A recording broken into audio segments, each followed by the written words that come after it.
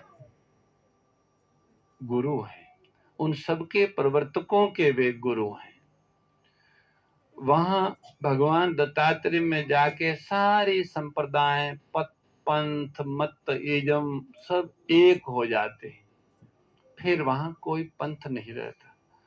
जैसे श्री गोधाम महातीर्थ पथमेड़ा में अलग अलग जगह से कई रास्ते आते हैं और वो यहाँ आके सब मिल जाते हैं। हरितर से भी, वटसम से भी, नैनोल से, लुणियासर से, कांटोल से, दाता से, ऐसे कई रास्ते आते, वे सब रास्ते यहाँ आके एक हो जाते। ऐसे ही सदगुरु दत्तात्रेय भगवान में उपासनाओं के सारे पथ समाहित हो जाते हैं, वहीं से निकलते हैं और वहीं जाके समाहित हो जाते हैं। ऐसे कल्प गुरु भगवान दत्तात्रेय जी का आज प्राकट्य दिवस है। मार्गशीर्ष शुक्ल पक्ष की पूर्णिमा भगवान दत्तात्रेय की अवतार तिथि मानी जाती है। हिमालय के शिखरों पर एक तुंगनाथ महादेव विराजमान है, वह शिखर है। उस शिखर के आग्नेय भाग में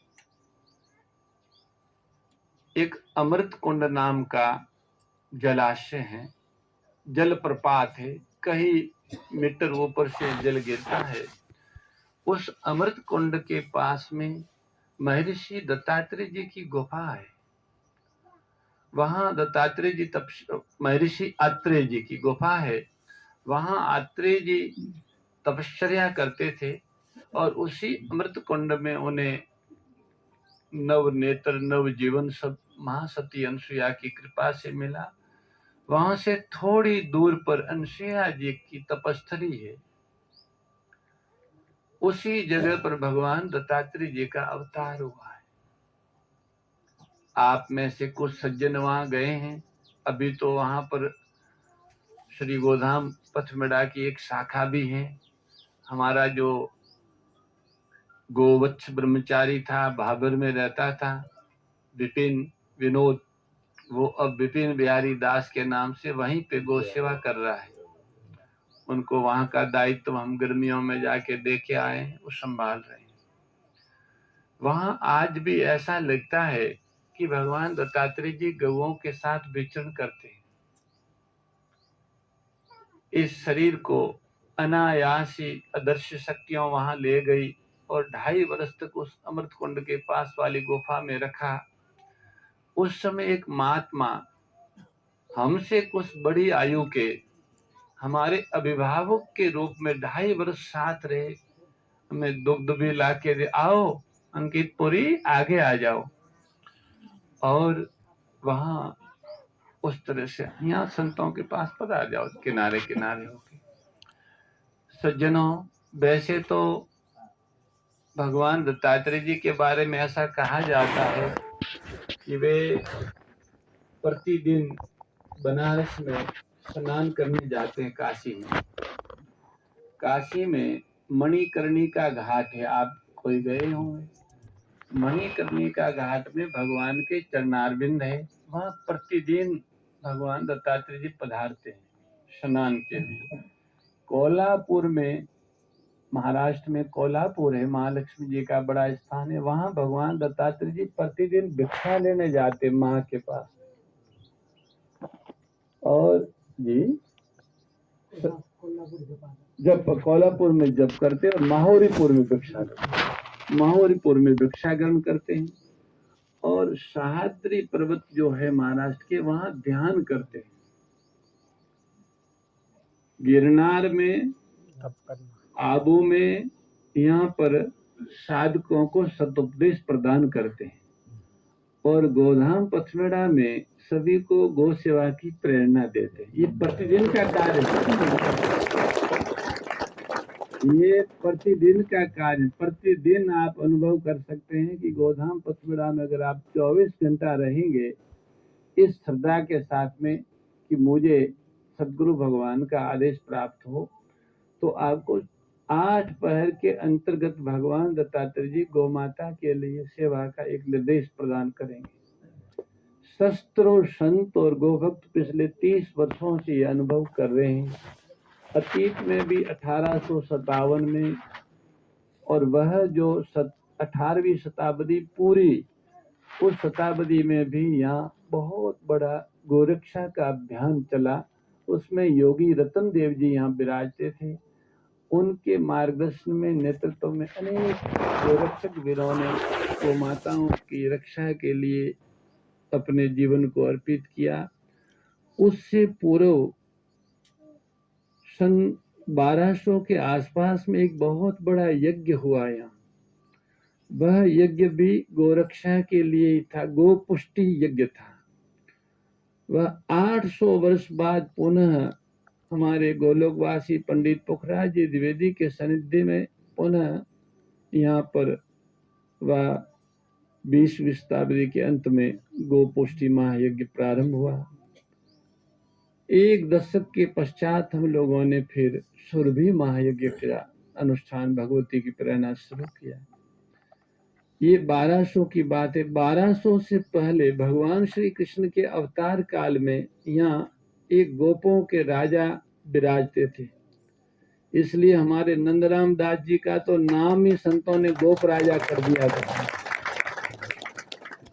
इनको गायत्री पुरचरण में बैठाया तो इसे नींद आ जाती थी, गिर जाता था। तो संतों ने कहा कि इसका जन्म गौ सेवा के लिए हुआ है, इनको इसमें जप वगैरह में अनुष्ठान में मत डालो, गौ सेवा में लगा दो। तो ये रात दिन गौओं की सेवा करते हैं, थकते नहीं, दौड़ते रहते हैं, भागते रहते हैं। पहले बच्चे थे तो मुकुट पहना दिया था, तो मुकुट पहन के इनको लगा कि वास्तव में मैं गोप राजा हूँ, ऐसा अहम आ गया। इसलिए फिर मुकुट उतरवा दिया और साफा बनाने लगे। वो सूक्ष्म रूप से तो गोप राजा तो भगवान श्री कृष्ण के सनिधि में उनके द्वारा एक नामित व्यक्ति उनके परिवार में से थे, और आप भी उन्हीं के अंश थे। इसलिए संतों ने कहा कि ये अपने गोपों के यहाँ जो ग्वाल बाल है वो सब गोप है और उनके राजा आप है। इस रूप में फिर ये गोस्वा में लग गए। तो हम निवेदन कर रहे थे कि उस समय भगवान श्री कृष्ण के अवतार काल में भी भगवान कल्प गुरु दत्तात्रेय जी की प्रेरणा से श्री यादवेंद्र सरकार ने यहाँ पे गोरक्षा के लिए एक राजा को नियुक्त किया था। उन्हीं के वंशज भाटी कहलाए, जो अभी जैसलमेर में है, और जैसलमेर का राज्य भी भाटियों का राज्य ही माना जाता है। वहाँ पे किला भी है, वह सब यदुवंशी है। उनके किले में भगवान यादवेंद्र सरकार का मंदिर है, उनकी उपासना करते हैं। वहाँ का जो राजा है वो पहले दास ही लगाता था, आजकल तो सब सिंह लगाते हैं, और पहले वह अपने नाम के पीछे दास लगाता। जैसे महाराणा प्रताप के वंशज एकलिंग जी महादेव को ही मेवाड़ के राजा मानते थे, ऐसे ही थार प्रदेश के जैसलमेर के शासक भगवान यादवेंद्र श्री कृष्ण को ही, द्वारकाधीश को ही शासक मानते, अपने को सेवक मानते थे। हमारे यहाँ अनेक ऐसे राजा हुए जो स्वयं को सेवक और अपने इष्ट को ही राजा मानते थे।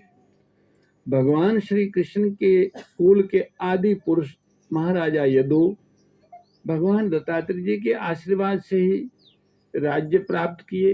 भगवान दत्तात्रेय जी ने उनको गुरु बोध के साथ साथ में एक इष्ट मूर्ति के रूप में भगवान का श्री विग्रह दिया था। उस श्री विग्रह की पूजा सारे यदुवंशी करते आए थे, महाराजा उग्रसेन तक पूजा हुई। द्वारका में भगवान के लीला स्मरण के समय जब द्वारका डूबने लगी तो उस श्री विग्रह को वायु देवता ने ऊपर उठा लिया और बृहस्पति जी के सहयोग से केरल के पास में समुद्र के किनारे स्थापित किया।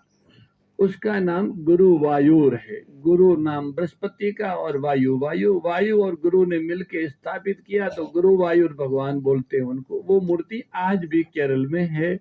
आप में से कुछ लोग केरल गए होंगे और दर्शन भी किया होगा। वह भगवान दत्तात्रेय जी के हाथ से दी हुई है।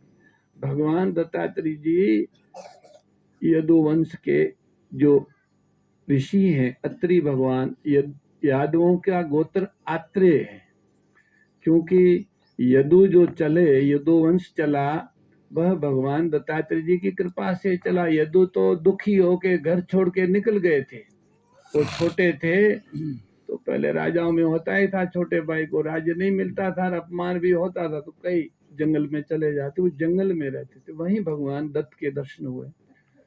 भगवान दत्तात्रेय जी की कथा भागवत जी में भी आती है, 24 गुरुओं का वर्णन आता है, भागवत कथाकार लोग कहते हैं। भगवान दत्तात्रेय विष्णु भगवान के ही मूलत अवतार माने जाते हैं, छठे अवतार, पर उनका अवतरण जीवों की मुक्ति के लिए हुआ, इसलिए वे किसी न किसी रूप में निरंतर जीवों को जगाने का, उनके आत्म अंधकार को मिटाने का कार्य करते रहते हैं। वे प्रत्यक्ष अप्रत्यक्ष रूप से रात दिन जीवों की मुक्ति में लगे रहते हैं। वे कई बार तो अलग अलग रूपों में अवतरित भी, अंश के रूप में अवतरित भी हो जाते हैं। जैसे अभी दिगंबरा दिगंबरा श्रीपाद वल्लभ दिगंबरा बोल रहे थे, ये श्रीपाद वल्लभ एक संत हुए आंध्रा तेलंगाना में, और वे दत्त भगवान के अंश ही थे। ऐसे ही नरसिंह सरस्वती जी महाराष्ट्र में हुए, 300-400 वर्ष पहले भी भगवान दत्त के ही अंश थे। उनके शिष्य वासुदेवानंद हुए, उनके शिष्य रंगवधूत जी हुए। ये उधर की दक्षिण की परंपरा है। दक्षिण में भगवान दत्तात्रेय जी की उपासना विशेष रूप से है, पर दुनिया में कहीं भी भले नाम न जानते हो भगवान दत्तात्रेय जी का, 3 मुखों का भी पता न हो, पर सभी हमारे रामानंद दास परसों कई मुल्ला तुल्ला गुल्ला के नाम ले रहे थे, वे सारे, चाहे मूसा हो, चाहे जरथुस्त्र हो, चाहे मोहम्मद हो, या ईसा हो, या इब्राहिम हो, दुनिया के सभी संत आज्ञा चक्र से आगे भगवान दत्त की कृपा से ही जाते। उनका अनुग्रह सबको मिलता है, उनके अनुग्रह के बिना आगे नहीं बढ़ सकते। वो आज्ञा चक्र, उसका नाम ही आज्ञा चक्र है, सुप्ता गुरु प्रसाद है ना। हाँ, तो इस तरह से हम सब का विशेष सौभाग्य है कि भगवान दत्तात्रेय जी के प्रतिदिन विहार स्थल श्री गोधाम पथवड़ा से हम लोग जुड़े हुए हैं। और आप ये जाड़ देख रहे हैं, ये जाड़ 3 भागों में बटी हुई है। आदो ब्रह्मा, मध्य विष्णु, अंत्य देव सदाशिव। हमारे बाबा श्री हरिनाथ जी महाराज ने सबसे पहले यहाँ पे भगवान दत्तात्रेय के दर्शन किए थे। हम वहां खड़े थे, दिन का समय था और बाबा इधर थे। हमको बोले, ओ योगी जी इधर आओ। मैंने क्या हुआ बाबा? बोले देखो दत्तात्रेय भगवान खड़े। मैंने कहा बाबा यहाँ तो दत्तात्रेय भगवान नहीं है। बोले और नजदीक आओ। नजदीक आए, वो अवधूत थे। आप में से कई लोगों ने दर्शन किए होंगे। बहुत खुले बोलने वाले थे, एक लंगोटी पहनते थे, शरीर में खूब लंबे चौड़े थे। ये हमारे धर्मदास तो बचपन में उन्हीं के साथ बड़े हुए हैं, बहुत सारी वाणियां सुनी उनसे। वो बहुत परिश्रम भी कराते इन लोगों से। उनका बड़ा विचित्र स्वभाव था, वो अवधूते थे। एकांत बड़ा पसंद था। तो वहां डांगियावास में रहने गए, एक झाड़ के खेत में। लोग आने लगे, क्यों आया भाई? बोले दर्शन करने आया हूँ बाबा जी। बोले मैंने तेरे को देख लिया, तूने मेरे को देख लिया, अब क्या है?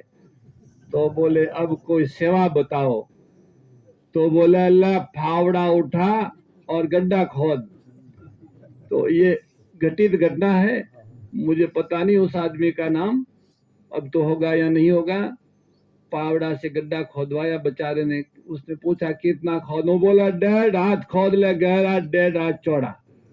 तो वहां मिट्टी बहुत कठोर है डांगियावास की। गर्मियों का दिन, उसने मेहनत करके 1.5 हाथ खड्डा खोदा और फिर बोला बाप जी हमें खाडो खोद लेनो, हमें काई करो। बोले बाने बूढ़ दे। अब वो बूढ़ने गया और बूढ़ के आगे प्रचार करता हुआ गया कि वहां कोई मत जाना, वो ऐसा बात। इस तरह से वो एकांत में रहते। यहाँ एक माता जी आई, ये कैसर की दादी जी थी, कैसर जी की, वो संतों की सेविका थी। बोले बाप जी आप रे कान रो दूध है, बोला मैं तो गाय रो दूध पीऊं, तू कितना दूध लाई है? और अब मैंने कहा माँ इनको मत छेड़ो, ये अवधूत है, बैठे ही ठीक है। तो ऐसे अवधूत कोटि के महापुरुष थे। उन्होंने यहाँ सबसे पहले भगवान दत्तात्रेय जी के दर्शन किए और हमसे आग्रह किया कि हम इस पर एक ध्वजा लगाना चाहते हैं। शहर से सूती कपड़ा लाके केसर, शुद्ध केसर से रंग के इस पर ध्वजा चढ़ाई और बाद में ये सब लीलाएं, गऊओं को रोकना और ये सब अभियान बाद में शुरू हुआ। उस समय गौशाला नहीं थी, हम वैसे ही यहाँ रहते थे। मेरे साथ नाथ जी भी आए थे, मथान यहाँ से आए थे स्वामी राम सुखदास जी चातुर्मास में से, और यहाँ आके रुके थे। तो ये दर्शन उन्होंने किए। उसके बाद मुझे रात्रि को बताया कि मेरे 62 वर्ष का एक उलझन थी, साधु बन गया, बहुत सारी साधनाएं की। सेठ जी ने मुझे गीता प्रेस, गीता भवन की सेवा दे दी, तो वो भी मैं गर्मियों में करता। स्वामी सन्नानंद जी का आग्रह रहा तो मैं उनके साथ रहा। डॉक्टर राजेंद्र बाबू की बहन देव की आ गई, वो लिखने का काम करती थी, मनोविज्ञान की प्रोफेसर थी, तो भी सन्नानंद जी मुझे बुला लेते थे। मैं एक साधना में लगा था, नाद योग की साधना। मेरी साधना पूरी नहीं हुई, बीच बीच में संत मुझे बुलाते रहते थे, पर मुझे एक आवाज सुनाई देती थी, उसका पता नहीं लग रहा था कि ये आवाज क्या है। जब मैं यहाँ आया तो उसी रात्रि को मैं उस आवाज के पीछे पीछे मन से गया, तो वो आवाज बंसी की थी और वो बंसी बंसीधर के मुख पर, अधर पर धरी हुई थी। ये मैंने यहाँ दर्शन किए, ऐसा मुझे नाथ जी ने बताया और फिर वो सारी घटना बताई। तो सज्जनों, यहाँ भगवान दत्त और भगवान कृष्ण दोनों की चिन्मय उपस्थिति है। ये संतों का प्रत्यक्ष साक्षात्कार किया हुआ है और उन्हीं की चिन्मय दिव्य उपस्थिति के कारण ही ये गौ सेवा का अनुष्ठान चल रहा है। बाकी हमारा आपका कोई सामर्थ्य नहीं है कि हम इस तरह के महान कार्य को कर सके। हमें तो कोई व्यवहारिक समझ भी नहीं है और न कोई इस तरह की योग्यता है। आप भी समझ रहे हो, आप में भी शायद ऐसी किसी में योग्यता नहीं होगी। जिस तरह से देश में गौ सेवा का संदेश इस भूमि से गया है, बड़े बड़े सिद्धों, ज्ञानियों और मुक्त जीवों के लिए भी ईर्ष्या का कारण बन रहा है। उनको लग रहा है कि यहाँ है कौन। जब आके वो मुझे देखते हैं तो बोले ये भी पढ़ा लिखा आदमी ये है, ये तो नहीं हो सकता, कोई और होगा। और वो ठीक कहते हैं, कोई और ही है, पर वो दिखते नहीं है। उसके लिए हृदय का नेत्र चाहिए, वो अवश्य दिखेंगे।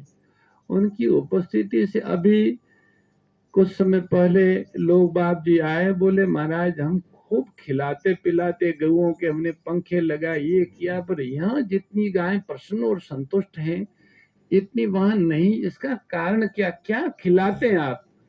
हमने कहा भैया कभी कभी तो चारा भी पूरा नहीं मिलता है, खिलाने की बात आप करते हो, पर गौ माताओं को भगवान गोपाल और सदगुरु दत्तात्रेय की सनिधि मिलती है, उसी से वे संतुष्ट, पुष्ट और प्रसन्न रहती है।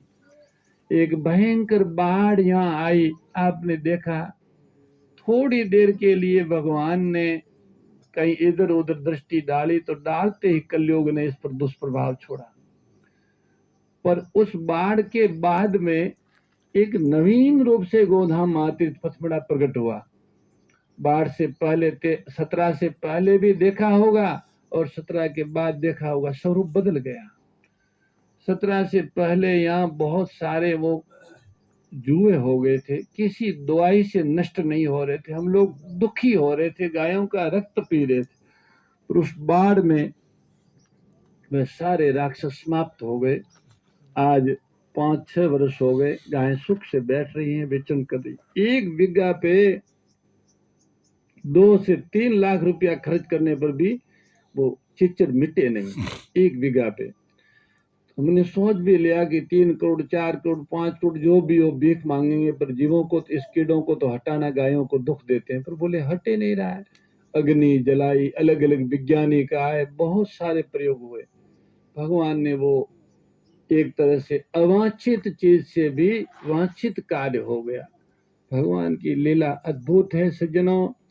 भगवान दत्तात्रेय जी की सनिधि में हम क्या कहें।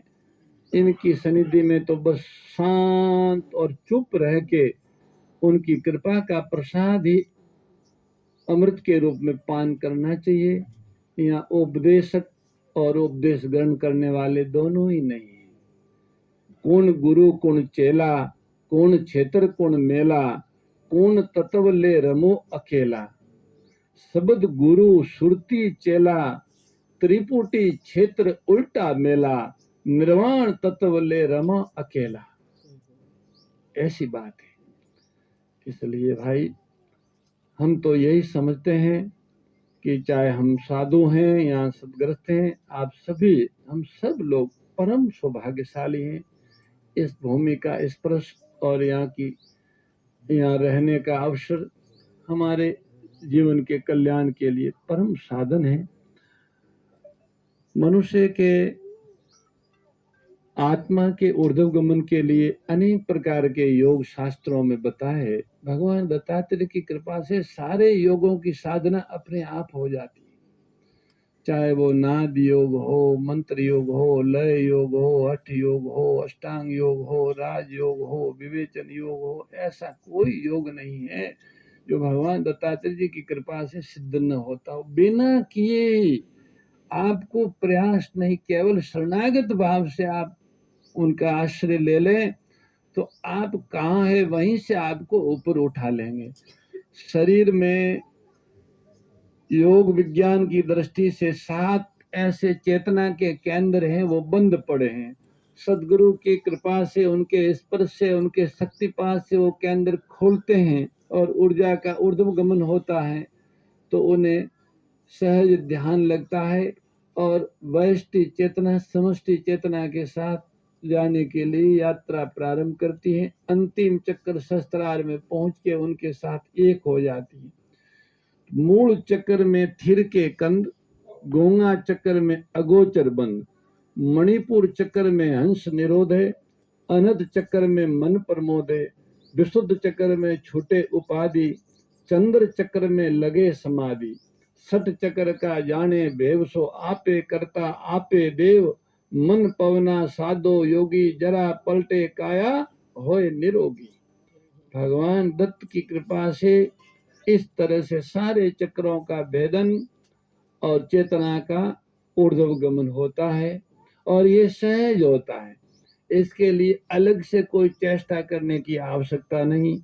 सदगुरु समरो बारंबारा, जिनसो पाऊं मोक्ष द्वारा, बिन सदगुरु भेद कैसे पावे, कैसे ये जीव मोक्ष में जावे।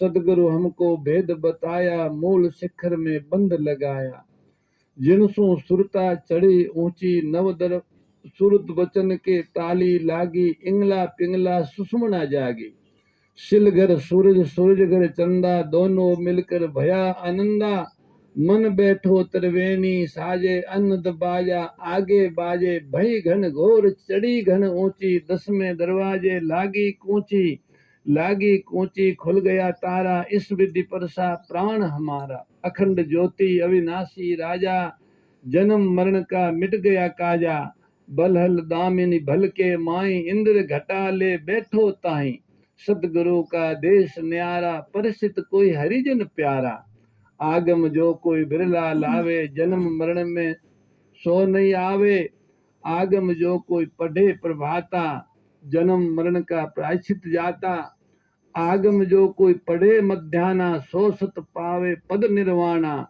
संजा समरण सारसज सोई, जन्म मरण से न्यारा होई, पढ़े शंकर गुरु अगम निशानी, चित्त प्रताप चित्त विरले जानी, अगम मंत्र संपूर्ण भया, गादी बैठ गुरु दत्तात्रेय कया। ये सिद्धों का मंत्र है, शास्त्रों में नहीं है और ये बोला भी नहीं जाता। ये तो कोई बहुत ज्यादा शिष्य बनते हैं तो कान में कहा जाता है, पर यहाँ तो न कोई गुरु है न चेला है, केवल नाद ही नाद, अकेला ब्रह्म है। तो सज्जनों, दत्तात्रेय भगवान की विशेष कृपा है सब जीवों पे। और वे ब्रह्मा विष्णु और महेश तीनों के रूप में संयुक्त रूप से है। जैसे ब्रह्मा जी को राजी करें शिव जी नाराज हो जाए, शिव जी को राजी करें विष्णु जी नाराज हो जाए, तो भगवान दत्तात्रेय जी में तीनों ही प्रश्न, क्योंकि वो तीनों ही हैं। ये जो दशनामी परंपरा है हमारी, ये भी भगवान दत्तात्रेय जी से ही प्रकट हुई है। कोई पंथ संप्रदाय मत ऐसा नहीं है जो भगवान दत्त से प्रकट न हुआ हो। अगर अपने कोई गुरु बनाया हो तो उनमें भी भगवान दत्तात्रेय के ही दर्शन करें, और नहीं बनाया हो तो भगवान दत्त को गुरु के रूप में स्वीकार करके अपनी उपासना प्रारंभ करें। सफल ही सफल होती है। दत्त ही कृष्ण है, कृष्ण दत्ते दत्तात्रेयम हरे कृष्णम उन्मत्त आनंदायकम। बाल्य अवस्था में भगवान कृष्ण को दत्तात्रेय जी ने आध्यात्मिक विद्या सिखाई थी। तो सज्जनों, हमने जो बात कही वो इसलिए कही है कि कई बार मनुष्य रूपी गुरु में लोगों की अश्रद्धा हो जाती है। अगर अश्रद्धा हो जाती है तो फिर साधना रुक जाती है, भजन आगे नहीं बढ़ता।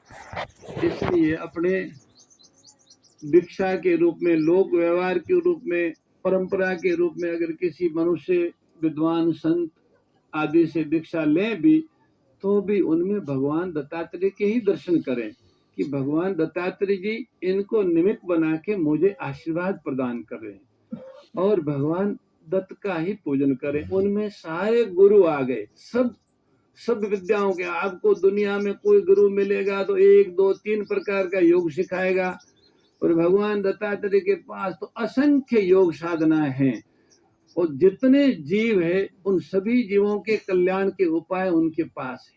हमको पता नहीं हमारा कल्याण कैसे होगा, हमारी चेतना कहाँ पड़ी है, पर उनको पता है। वो वहीं से चेतना को ऊपर उठाते हैं और हमारे कल्याण का साधन हमें प्रदान करते हैं। आज उनके प्राकट्य दिवस पर उनके ये भावों का पावन स्मरण शब्द पुष्प के रूप में उन्हीं के चरणों में अर्पित करते हैं, और यहाँ उपस्थित पूज्य संतों तथा सभी श्रद्धालु भाई बहनों को सादर सप्रेम हरि स्मरण। जय गौ माता, जय गुरुदत्त, नारायण नारायण नारायण। सभी लोग भगवान को चढ़ा हुआ अर्चन का प्रसाद लेंगे और उसके बाद भोजन लेके, आज अभी अरुणाचल से अमृत रथ आया है। परशुराम जी भगवान दत्तात्रेय जी से मिलने के लिए आए हैं। अभी वे गो दर्शन गो पूजन करेंगे 3 बजे, और भगवान दत्त के साथ सत्संग करेंगे। आप लोग भोजन कर लीजिए। संचालन समिति के सदस्य कामधेनु सभा कक्ष में भोजन करके पधारे तो बैठक हो जाए। 3 बजे, ठीक 3 बजे के आसपास में मुख्य मंच पर ये कार्यक्रम होगा। उसमें संतों का प्रवचन भी, अतिथियों का सत्कार भी होगा, प्रवचन भी होगा, और उस रथ का दर्शन जो अरुणाचल में परशुराम कुंड है, जहाँ परशुराम जी ने फरसा से तोड़ के ब्रह्म नदी को, ब्रह्म नदा